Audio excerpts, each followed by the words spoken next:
If this album was a woman, I'd marry it. It contains my favourite side of vinyl ever, but which one is it? Which strange place did I buy it from? Come with me into the vinyl vault and I'll tell you. Hello, good evening and welcome. Tonight is a special night because we are looking at this Tommy Bolin's Private Eyes. It has a very, very special place in my collection. It's a wonderful album. I know I say that a lot, but it is. Of course, it's Tommy Bolin's second and sadly final solo album, and for me, and I know I'm in the minority here, I slightly prefer it to Teaser. I mean, Teaser is way up here as well, but this one, for me, just edges it slightly, and I'll attempt to tell you why a little bit later on. Now, this, of course, came out in about September 1976, just a few short months before Tommy Bolin sadly died, and so it was the last recording that he made, and it asks as many questions as it answers, really, because the amount of time I've spent over the last 45 odd years wondering where he might have gone next is incredible, because this album, it really is unbelievable. Now, you've got to take into account that he just left Deep Purple. His other solo album had been recorded and come out just before he joined Deep Purple. The difference between Teaser and Private Eyes, to me, is come taste the band, because it, being in Deep Purple, has added an extra layer to Tommy Bolin, who was already brilliant. He'd already worked, of course, with Alphonse Moves On and, more famously, probably Billy Cobham, and also in the James Gang, where he kind of replaced Joe Walsh, although there was Dominic Troiano in between. Then, of course, he had to replace Richie Blackmore in Deep Purple, so it's even more incredible that this superbly talented guitarist, he is, without a shadow of a doubt, in my top 3 guitarists in the world ever, managed to create his own sound. You just hear one note from Tommy Bolin and you know it's him, exactly the same as you do Paul Kossoff and Richie Blackmore. And when you think that Tommy Bolin had to spend quite a lot of his career going into bands that had already had really famous guitarists, that is an even more incredible thing to be able to say. So, to this album then, now, what should we do first? Should we talk about how I found it, when I got it, or should we talk about the album itself? I'll tell you what, let's talk about the album itself, because that's probably what you're more interested in. Now, I said at the beginning, for me, this contains the greatest side of a vinyl that has ever been recorded. And I know people are going to look at me now and say, yeah, I've lost the plot, mate. What about all those other classic albums that have come out over the years? But for me, side 1 of this album, Busting Out for Rosie, Sweet Burgundy and Post Toasty, they've got a bit of everything, haven't they? It's just fantastic. I mean, Busting Out for Rosie is, you can tell even on that track straight away, the influence that being in Deep Purple has given him, because it's just got that little bit more edge to it than most of the stuff on Teaser. Then you go into Sweet Burgundy, which from the very first time I heard that, it just hit me straight away. You know, you get certain songs that just get you, and that one did. And there's just something about it. I'm not going to try and sit here and say it is the most original song that's ever been written or anything like that, but to me, it is fantastic. I just absolutely adore it. Every single time I hear that beginning, I just have to stop whatever I'm doing and listen. I can't listen to that track and do something else at the same time, which I can do with quite a lot of other stuff. But that one, it's a stop and listen for me. And I think now is probably as good a time as any to say what I think is the difference, the main difference between Teaser and Private Eyes. And that is that if you look at Teaser, that was a solo album in the proper sense of the word. Tommy Bolin on it, obviously, doing the singing and the guitar playing, all of the singing apart from that little bit that Glenn Hughes did. But the album as a whole had 5 different drummers, 3 different keyboard players, and 2 different bass players. This one has got the same people on every single track, except for one where it's a different drummer. This is a band. Really should have been put out as the Tommy Bolin Band, really, rather than a Tommy Bolin solo album. Now, I think I'm correct in saying that Tommy Bolin thought that as well. The other main difference to me for this one is Norma Jean Bell. Norma Jean Bell on the sax takes this to a different level. Works perfectly with Tommy Bolin's guitar. And that's probably why I like Sweet Burgundy so much as well. Name checks for everybody else. You got Reggie McBride on bass, Mark Steen on the keyboards, Bobby Hall on percussion, and Bobby Burge on drums. There's one track where Carmine Appice plays the drums instead. So the final track on side one, I've gone off on a tangent as I usually do, Post Toasty. What can you say about Post Toasty? It is incredible, isn't it? 9 minutes of just, well, there are musicians and bands who have not had as many time changes of style in their entire career than that one song's got. It is wonderful. It's marvellous. I'm not even going to attempt to explain it. If you've never heard it, go, please, and listen to it. It's what I test new equipment on. Probably see from behind me, I recently bought a new amp and I've got a new deck not long ago as well. First thing I put on it to see if it's any good is this. Side one of this album. When you get to Post Toasty, it'll show you what your equipment is capable of doing. Absolutely wonderful song. Brilliant. That to me is a perfect side of vinyl. Busting Out for Rosie, Sweet Burgundy and Post Toasty. Flipping over to side two. On side two you've got 5 tracks on side two. Now this is where even more of the Deep Purple influence comes in, I think. Because Shake the Devil, Someday We'll Bring Our Love Home, and probably most of all You Told Me That You Love Me, would not be out of place on Come Taste the Band. They really wouldn't. They've got that same sort of feel about it, and then you intersperse in between them 2 beautiful sort of soft ballady type songs, not unlike Spanish Lover off the second James Gang album that he did, Miami. A bit like that, nice, soft and acoustic. It's a wonderful album, this. If somebody said to me, go and write 10,000 words on it, then I probably could, but you don't want to listen to me waffling and talking about it like that. What you want me to do is just tell you how brilliant it is. It's great. There's the front, there's the back cover. It's just marvellous. Now, what I want to do is tell you why it's got this special feeling for me. Because as anybody that's been watching any of these videos I thought will know that I got into the music thing, discovered Deep Purple, and then discovered all the other stuff that had gone before it after that, pretty much at the same time. I was very much championing the Mark IV lineup of Deep Purple because Come Taste the Band was the very first Deep Purple album that I bought. I bought it because I'd bought a Rainbow album and somebody said to me, oh, that Richie Blackmore used to be in a better band than that, he was in Deep Purple. I bought a Deep Purple record, opened it up, no Richie Blackmore on it, some bloke called Tommy Bolin. Disappointed. Put it on, no longer disappointed. Wow, this is fantastic. Now, what I've also said in previous videos is that you've got to remember that there's no internet and there's no anything like that back in those days. So getting your information about stuff was really all about reading the back of album covers, listening to the couple of programs again on the radio, and talking to people in rock clubs and learning from each other, from your mates and all that sort of stuff. Now, again, as I've said before, I was the one who was most heavily into Deep Purple and the spin-offs of my little group of friends. Most of them liked Deep Purple and got a few Deep Purple albums and lots of, but they weren't like me delving into all the solo stuff and all that type of thing. And they were of the opinion, which is what the opinion of most British people at the time was that Come Taste the Band was not a Deep Purple album and it was a load of rubbish.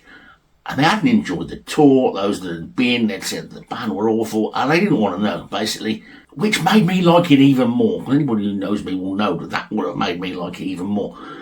So, what I wanted to do then is find out, well, where's Tommy Bolin now? What's he doing now? What did he do after Deep Purple? Now, I used to go into a bookshop in Rugby, where you could, in those days, you could read the books and stuff, and not buy them, which is what a lot of people probably still do now in Waterstones, I don't know. But they got a book in there called Rock Family Trees. And there was a Rock Family Tree of Deep Purple, which was brilliant for me. And I thought, I'm going to have to buy this. But at the time, buying records was more important than buying books. Fortunately for me, somebody bought it me for Christmas. So by the time the first Christmas come round, I owned a copy of this and didn't have to go read it at the bookshop anymore. But the thing is, the first time I found it, there I am, I get a pencil and a piece of paper. Because if you've ever seen Pete Friend's Family Tree book, I should have got it out, shouldn't I? He'd do a little bit writing about men, and I went the family tree as to where they've all gone and all that sort of stuff. But he'd also put in significant album releases, and so I was writing these down thinking these are albums I've got to look for. And the 2 Tommy Bolin solo albums were on there. And I thought, well, right, Tommy Bolin made 2 solo albums, I need to get them.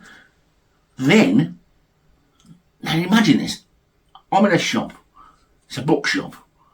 Most of the people in there are studious older people. I'm 16-year-old long-haired oik in a denim jacket with a scraggy beard and hair down here. I'm reading Rock Family Trees, Pink Frame, Deep Purple. Tommy Bolin, Little Arrow, died December the 4th, 1976. I froze. I totally, completely, and utterly, I can still remember it now. Shiver went down my back. I just went, oh no! The whole shop just turned around and looked, what's wrong with him? I couldn't move. I was gutted, you know?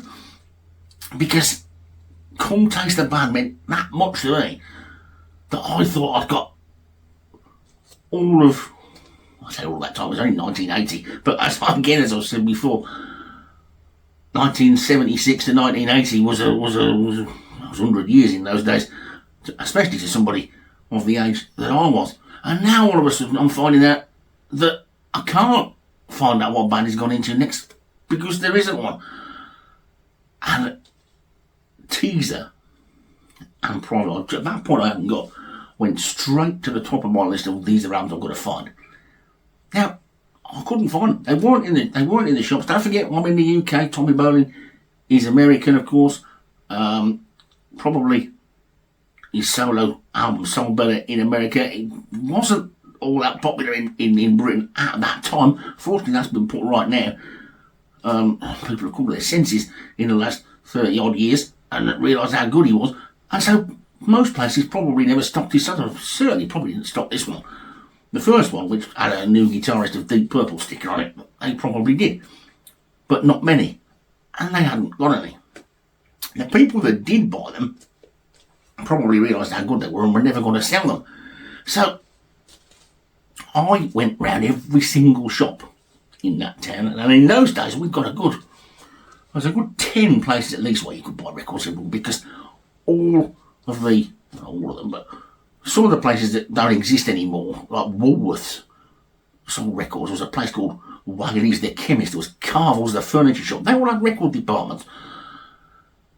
Plus, we obviously had Berwick's, which was the big one, the big record shop. And then we had another one, I think it was called Fat City. I mean, there might even have been an R price at some point. There was a couple of second-hand ones, and there was a bloke on the indoor market. Plus, Boots the Chemist. Now, do you know, Boots the Chemist, nobody got it, nobody got this album at all. Boots the Chemist had got Teaser. Unbelievable, they only got about, they probably got more than that, but they haven't got a massive record selection, but they got some. Boots the Chemist had got Teaser. That's coming home with me, straight away. I said to the girl behind the counter, thinking she'd know what I was on about. This is how daft I was in those days. You ain't got the other one, haven't you? The other one what? The other Tommy Bolin solo album. What's it called? Private Eyes. She looks in the thing. No, it's the only one we've got. I can order it for you, she says. I thought, that'll do. She gets in that big black book they used to have with all the records in. She gets in there and she says, right, yeah, okay, I'll have to charge you £1 deposit. I'm happy enough to pay £1 deposit. She says, I'll come back next Friday. That was it. Boots the Chemist was where I got this from. In Rugby. Boots the Chemist, Tommy Bolin, Private Eyes. Incredible. There we go then, so that's the story about how I managed to get hold of the 2 Tommy Bolin solo albums. Also, I'm going to point out as well that when I said earlier about this is a great record to test your equipment out on, also when I thought my burst, when I bought my first CD player, the very first shopping expedition to buy some CDs, I bought a Deep Purple album, a free album, David Coverdale's 2 solo albums on a double pack, and this, and they were the first CDs that I bought. So that's how sort of special this album is to me. And I suppose there's another thing to point out as well, is the fact that I was the only one that had got it, because nobody else was going to buy Tommy Bolin's solo albums of the group of people that I was around at that time. And every time anybody came to my place, this went on. You listen to this, and eventually people, yeah, it's good, isn't it? It's good, yeah. And because it was so different, if you like, to the hard rock stuff of Deep Purple and Gillan and the harder Edge, Rainbow and Whitesnake stuff. And I don't know, I do tend sometimes to look at things through rose-tinted spectacles, and I've just got a feeling that it is down to this album in particular, or Tommy Bolin, and in particular this album, that allowed me to stretch out into what I listened to far earlier. It was different back in those days. People tended to stick to their own lane, if you like. You couldn't turn up to a two-tone gig in a denim cut-off or long hair, because you just wouldn't have got in, or worse. It's better now, the fact that people can now go where they like and see what they want and listen to what they want to listen to and watch what they want to watch without worrying about having to look the part. But back in those days, you did either sort of have to look the part for where you were going, or be a bit nondescript so you could sort of fit into all sorts of different places. But music-wise and listening at home, you could do what you like. I think this is the album that for me allowed me to realise it's okay to listen to things with saxophones on. It's okay to listen to jazzy type stuff. It's okay to listen to soul and funk and all that sort of stuff. And I started branching out a lot earlier than a lot of my sort of friends did into the proper soul stuff, especially considering as well that I was a fan of Free, who a lot of people thought all of the sort of softer rock bands, if you like, when it came to sort of heaviness and all that type of stuff. So this is a really, really, really special album for me. It's a cornerstone. It's a foundation of my entire collection, just as much as anything that had the Deep Purple name on it. Maybe even more so. And because for so long I felt like I was the only person in the world who got this album, who listened to it all the time. Obviously now with the internet, there's millions of people out there who love Tommy Bolin and love his records and both of his albums. Most of them tend to slightly prefer Teaser, but I've never heard anybody say, oh, this was disappointing after Teaser. They all say it's good. A lot of them say they prefer Teaser, and I think that a lot of that is down to the fact that was closer to what Tommy Bolin had been doing before with Zephyr and the James Gang and Deep Purple. This is where he was going next, and it's terrible to think that he never got to show us where he could have gone. Really is.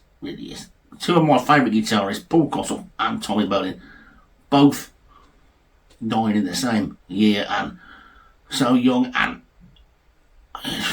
you can't help but feel cheated, the fact that you didn't get an extra 30 years worth of music from them, so goodness knows what their families must have been feeling like. But there you go. Tommy Bolin, Private Eyes.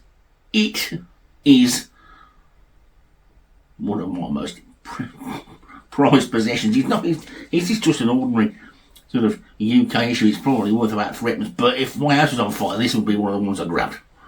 It's like my house doesn't go on fire, by the way. I'll see you next time.